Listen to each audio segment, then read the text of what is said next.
Yan, magluluto tayo guys ng ano ngayon, carbonara. Ito yung lunch namin today. So hindi siya yung traditional na carbonara. Kumbaga sa atin pang ano ba, carbonara sa atin sa Pinas. So ayan, nagano ako ng garlic, onion, ham, bacon, tapos yan may cheese, butter, thick cream, evap, tapos ano, chicken cubes.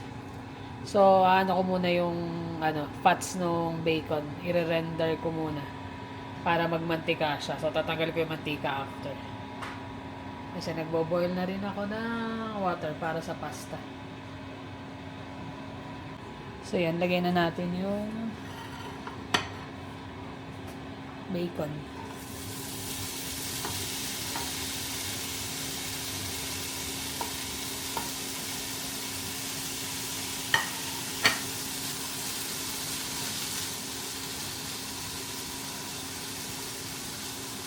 Kasi ano yun dyan sa pat hanggang mag-render yung taba.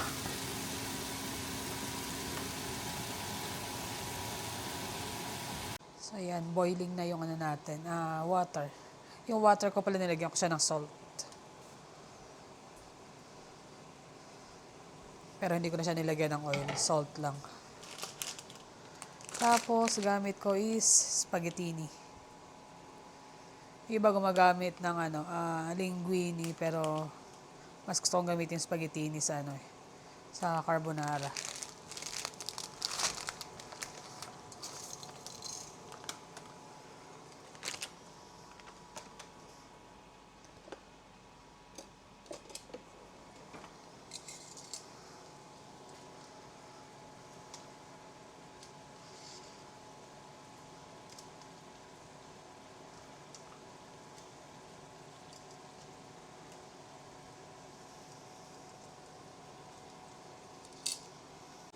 So yan, nagmamantika na unti-unti itong bacon. Tapos gagawin ko dito kasi ang daming mantika nung bacon after siyang ma-render. At babawasan ko ng mantika. Yung matitira doon ko igigisa yung bawang, sibuyas.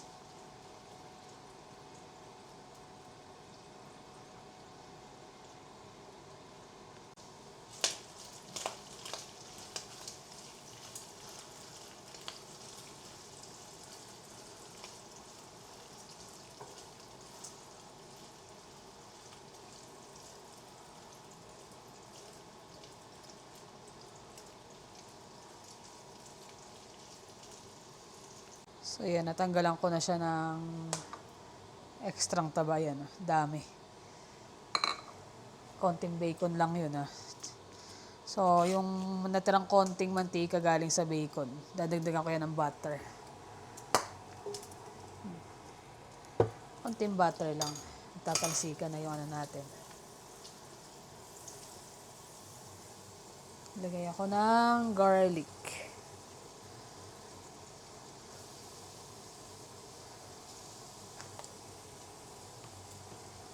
Saka yung onion natin. Sabay na natin dyan.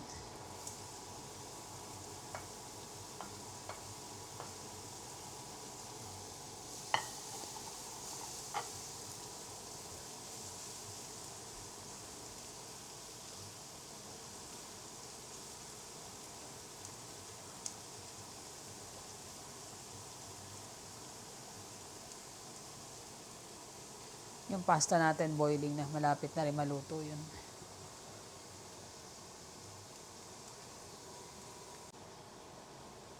So, yun, na-saute na natin yung onion at saka garlic. Pwede mo na i-mix ngayon yung bacon. Tsaka yung ham.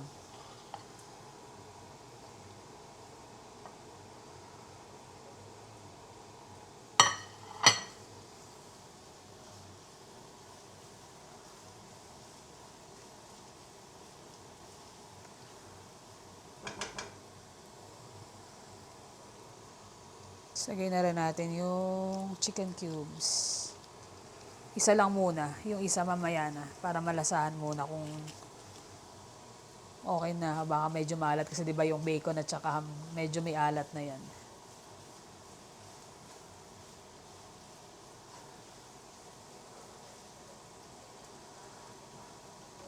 Tapos, lagyan din natin ng paminta.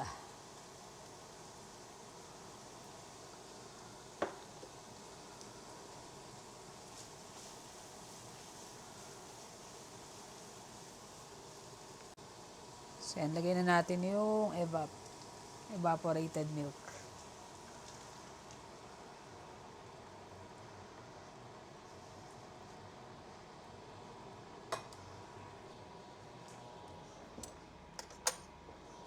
Lagay ko na rin tong yung thick cream.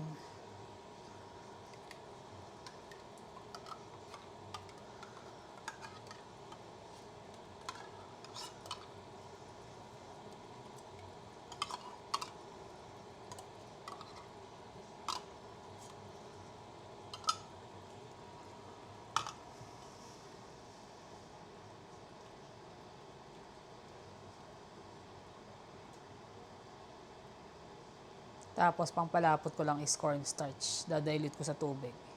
Pero yung proper way talaga niyan is bechamel ang ginagamit. So, gagawa ka ng raw butter, flour.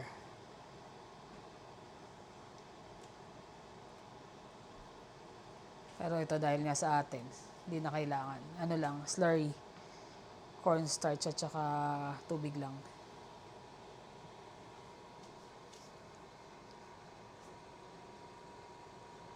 So yan, in-strain ko na yung pasta natin, naluto na. Ito medyo thick kasi. Dadagdagan ko ng fresh milk.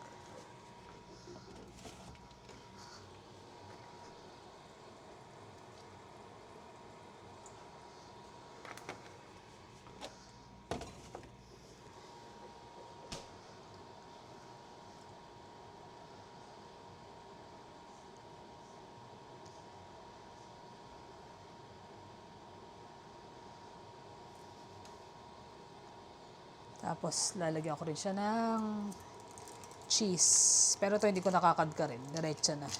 Yung pang top lang yung kakadka rin. Pero ito kasi kakrampol ko lang siya kasi malulusaw naman siya.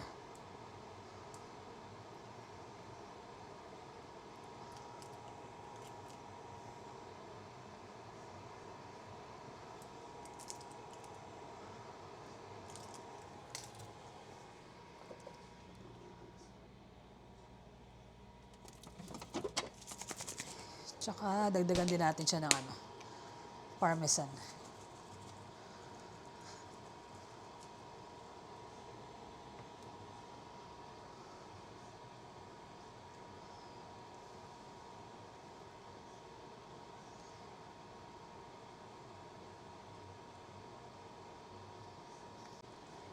Yan, almost done na to.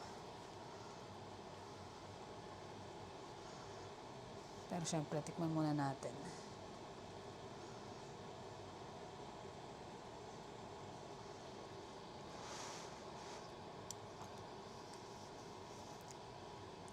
Sakto na yung alat niya.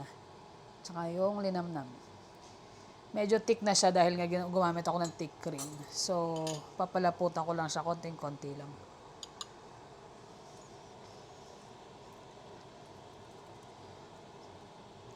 Yung enough lang ba para mag-coat siya sa noodles.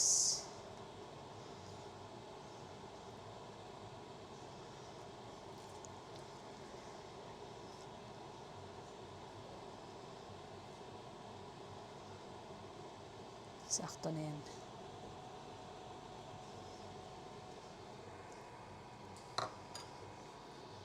So yan ang ating carbonara.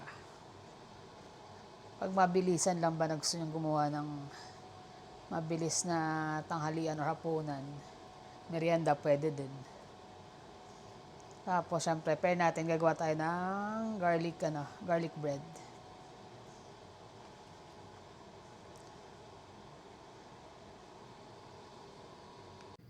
So yan na yung pasta. Nakagawa na rin ako ng garlic bread. Hindi ko na hinalo mismo yung pasta. Itatap lang yung sauce. Kanya-kanya na ng dagdag kung kulang.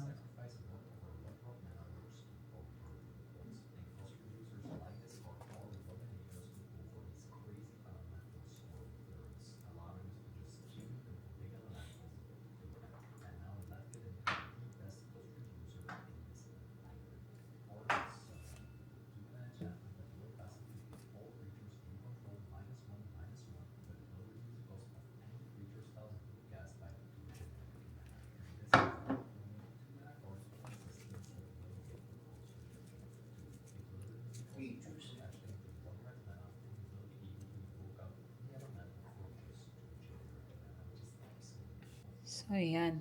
Kain tayo guys. Ready na ang carbonara.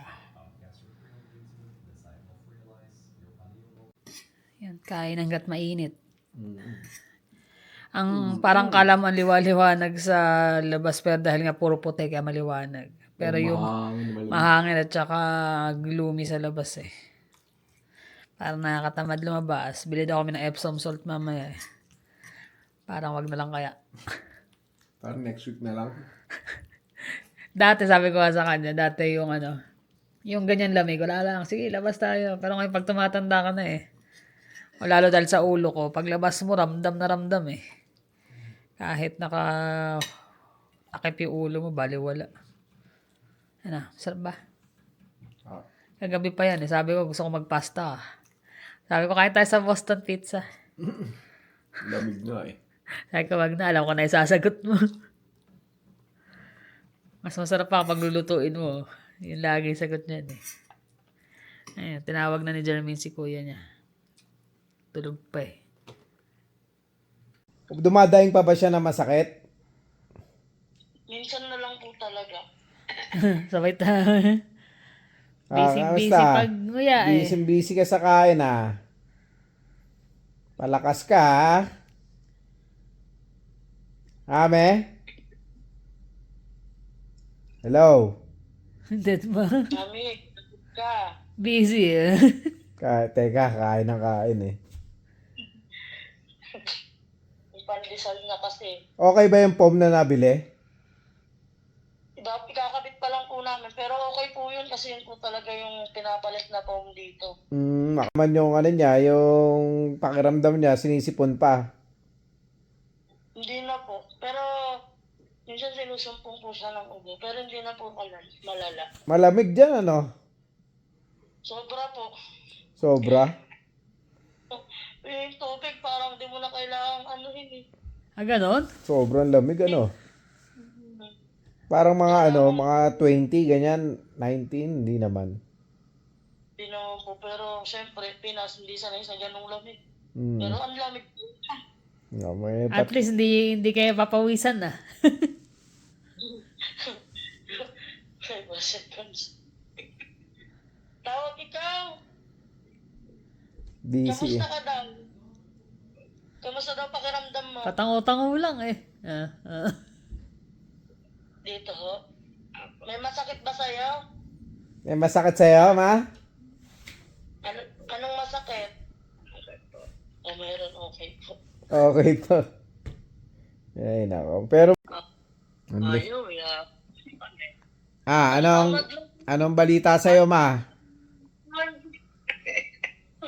Tawa lang siya. Natawanan lang tayo ah. Pandesal mo. Yeah. Pang ilang pandesal na yan. Ang cute. Makakasampu ka yata niyan eh. Bagay, hindi talaga eh. Ang liit nga eh. Pagkagat mo, isang subo lang halos eh. Gaano kaya kalaki yung dough nun? Ganyan lang. Sigurado. Napakaliit. Parang bilo-bilo. Ha? Ito oh. Dito kami. Ayaw tayong pansinindir. Ay, naka. Uy! Uy! Sabi sa'yo eh. Ngata lang siya ng ngata eh. Okay naman yung panonood niya. Hindi naman siya nalalayuan doon sa TV. Hindi po. Minsan po pag nalalayuan siya, nilalapit ko yung kama. Oh, okay. Kasi parang ang layo eh. Yung kamay nilalapit ko. Baga, naiusog naman eh, no? Medyo malayo yung pagkakakabit mo eh, no? Hindi na, pag malapit po kasi hindi kami makakaikot. Anong Yuyuko pa kami. okay. Kama. Pero naibabaloktot naman yung biniling bracket. Opo. Natitiklop naman siya. Ah. Wala ka ng pandesal kasi. Natapos na magpandesal, kaya Kaya nagkukwento na. nagkikwento na. Ubus na? Ay, naalis na siya. Oh, Jingle po siya. saan ka pupunta? Hindi ka pupunta. Diyan ka na lang umihi. Diyan ka lang. Hindi pa na siya komportable eh, no? Na Hindi gano pa sa... rin. Ay, Napapakamot pa eh. Lalabas at bababa din siya. Yan, katatapos lang namin makachat si Mami. So far, okay naman siya. Hindi lang kami kinakausap, pero okay siya. Muya nung ano eh, nung Alimang sa pandesal. pandesal, ang cute ng pandesal, ganun lang kalaki, ilang kagat. Saglit lang eh. Akala nga namin nanonood eh, layo ng tingin niya Yung habang pala patay yung TV. yung pala patay yung TV eh. Basta nag-enjoy lang siyang umuya. Pero okay na rin, mahalaga lang naman is na ano, Ano siya. makamusta namin siya tsaka makitang okay, Okay. at masaya. Patawa-tawa lang. Ay, nako. At nag-enjoy. Pero yung pandesal na yun, ano? Magkano yung dos? Ay, 5. Pakaliit. So, bakit umuwi kami last time, may nabilihan tayo nasa bike. Eh, di malaki naman yun. Ganun. Yun, mas maliit pa ata. Mas maliit pa yun eh. Sobrang. Pero masarap naman talaga, lalo pag bago. Si Ki kasi, siya bumibili ng pandesal bago pumasok eh. Ah, Yeah, yun. Ay, nako, busy-busy na naman sa trabaho. Lalo sobra. na sila. Ang haba eh. Ang haba no ano eh. Biro mo isang pipe eh. Nauubos namin isang barrel. Isang barrel ng pintura. Dami nun. Kaya kakasuya eh. Ay, ganun talaga. Sakit sa ganito eh. Baka maano pa kayo sa... Tapos pag nagpipintura ka, kailangan bibilisan mo rin kasi eh. Kaya lang, pag sinobra mo naman bilis, ninipis. Kaya dapat nasa tempo lang din. Kaya lang yung dito mo, sakit dito sa ganito. Mga alay talaga, lalo't malalaki. Ganun ka, tapos nakatayo ka sa hagdan. Yung alay ang masakit doon eh. Pero ganun Eh, talaga. tapos mainit pa yung baril. Na hindi na masyado man yung kamay mo, no? Hindi na kasi yung gloves namin nilalagyan namin ng ano ng Mas okay na. mga foam. Para hindi, kaya lang nakakawit yung Dati kasi pag uwi siya, yung ganito niya, after Pulang-pula. magpintura, namumula yan. paltos eh. Ay, ganun talaga eh. Tiyaga lang sa trabaho talaga ganun eh. Lalo pa ngayon ah. Ang daming naghahanap ng trabaho. Gaya nga sabi namin nakaraan, daming mga expire ang visa, mga mag-uuwian. Pero yung mga Pilipino, mga ibang lahi, umuwi na lang. Umuwi na lang ng gumagawa sila ng paraan na kanya-kanya yung kung paano makakadiskarte, lilipat na ibang probinsya. Yung Kung hindi man, uuwi na lang. kung yung iba may kaya lilipat na lang ng Ibang bansa. ibang bansa, ganyan. Pero hindi nagpo-protesta kasi napansin lang din namin na isang lahi lang yung mga nagpo-protesta. Ah, Na ano raw sila, naloko sila, bakit daw hindi sila pagbigyan na extend yung hanggang sa ano nila, yung or permanent resident sila. iperma. Sobrang dami kasing backlog nung nung application eh. Baga nagpatong-patong. Sobrang daming student. Ngayon, pag nag-apply na de-delay, so abutan ng pagka-expire. Diyan pag dumadami kasi yung populasyon kagaya dito sa amin ang dami nila 'di ba mga Indians dito talaga sa North isang parang sentro nila eh. Yun sa balita may mga gang na Indians din na ine-extort yung mga pamilya na mayayaman na Indians din. Humihingi Sa raw ng balita yun. humihingi ng agkano ba? 200 ba? 300,000. Eh, hindi nakapagbigay. Pinagbabaril yung bahay dito sa Redstone tsaka doon sa Taradale. Taradale. Kahapon yata yun, sa araw, parang gano'n. Nakakaano rin eh. Kumbaga nakakabahala din yung mga ganun. Siyempre, di ba? Eh, kung tama ka na nananahimik sa bahay mo, nanonood kang TV. Or let's say, ibang bahay nagkamali sila ng yung bahay mo ang nadali. Yun yung mga, yun yung mga, kumbaga, Sila na rin kasi ang nag-aaway actually eh. yung unang-unang platform is kumuha ng mga skilled workers para ma-improve ang economy ng Canada. Pero ang nangyari sa puro mga hindi naman ganun Pero ka-skilled. mostly, mga sila lang naman eh. Kasi sa atin sa Pinas, pag galing ng Pinas, talaga namang i-screen ng todo yung Oo, sa atin pa lang na talaga eh, mahigpit na agad yung screening eh. Eh sa kanila, basta may pera ka, makapunta ka. Sila pa naman willing ibenta lahat. bebenta yung bahay lupa para lang makapunta. Tsaka mahilig sila yung ano eh, yung kunyari, yung punong-puno ng mga achievement nila, yung details nila doon sa ano sa resume. Tapos Kahit hindi totoo, tapos bibigay nila. Kagaya sa amin, subok na namin yun eh. Ilan yung pumasok sa amin na ganun, dalawa eh. Tatlo, dalawa, ganyan. Wala. Pag pinahawak mo, hindi alam Hindi yung alam. pag-measure nung ano, nung pipe. dapat yung at least basic eh, di ba? Oo, Kung kasi- alam mo talaga yun, magagawa mo eh. Hindi nila alam yung sinabi nilang ganito, ganyan. May pumasok pa nga inspector doon eh.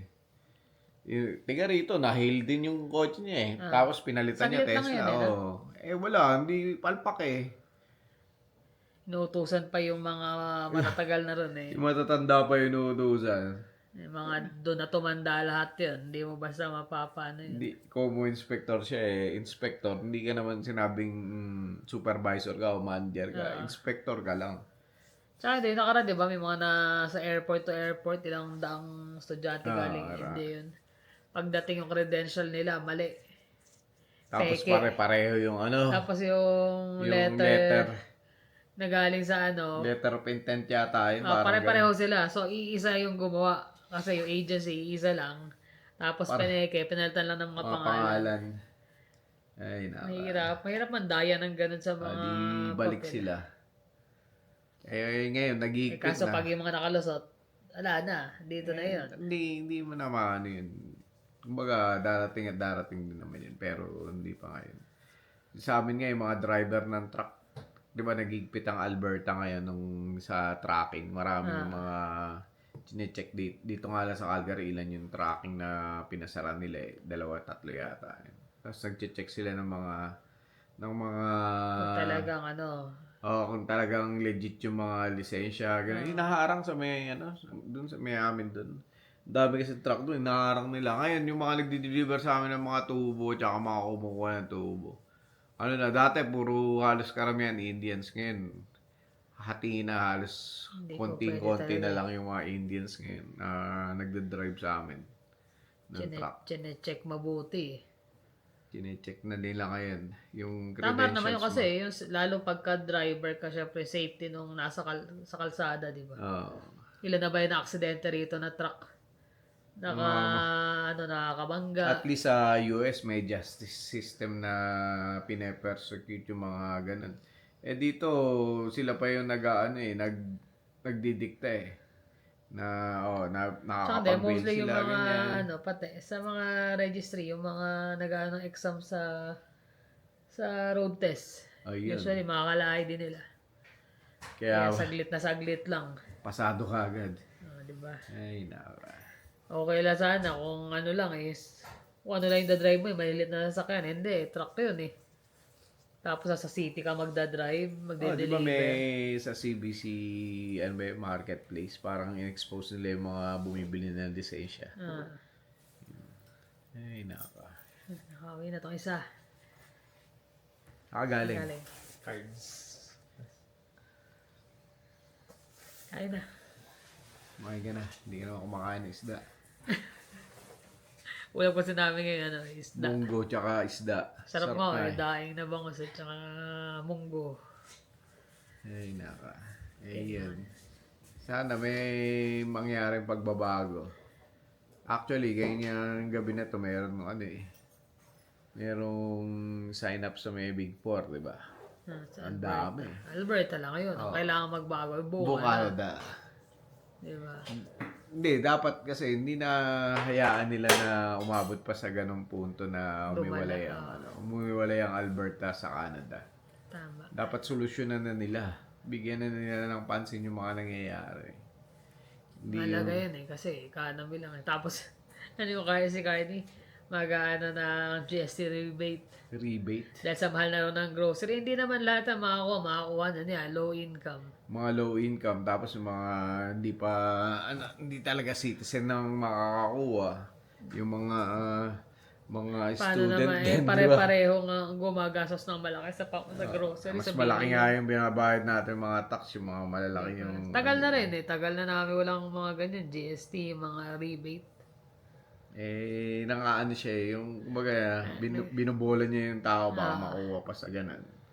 Kaya lang baka May mga nabobola din naman talaga. May mga naniniwala Ganun pa talaga. rin. Pero iba-iba kasi ng paniniwala. Wala naman, kumbaga, hindi natin madidikta ng gusto ng iba.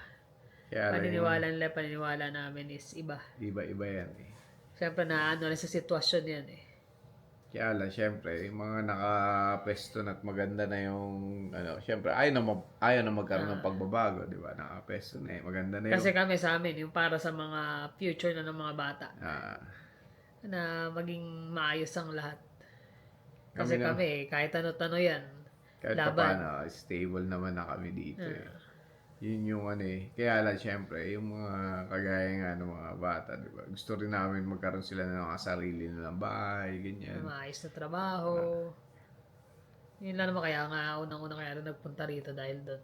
Para dun eh. Para sa magandang future ng mga Kung kami bata. parang hindi na ganun ka hindi na ganun ka-aggressive para makamit yun kasi narating na namin to, nakapagpundar na kami.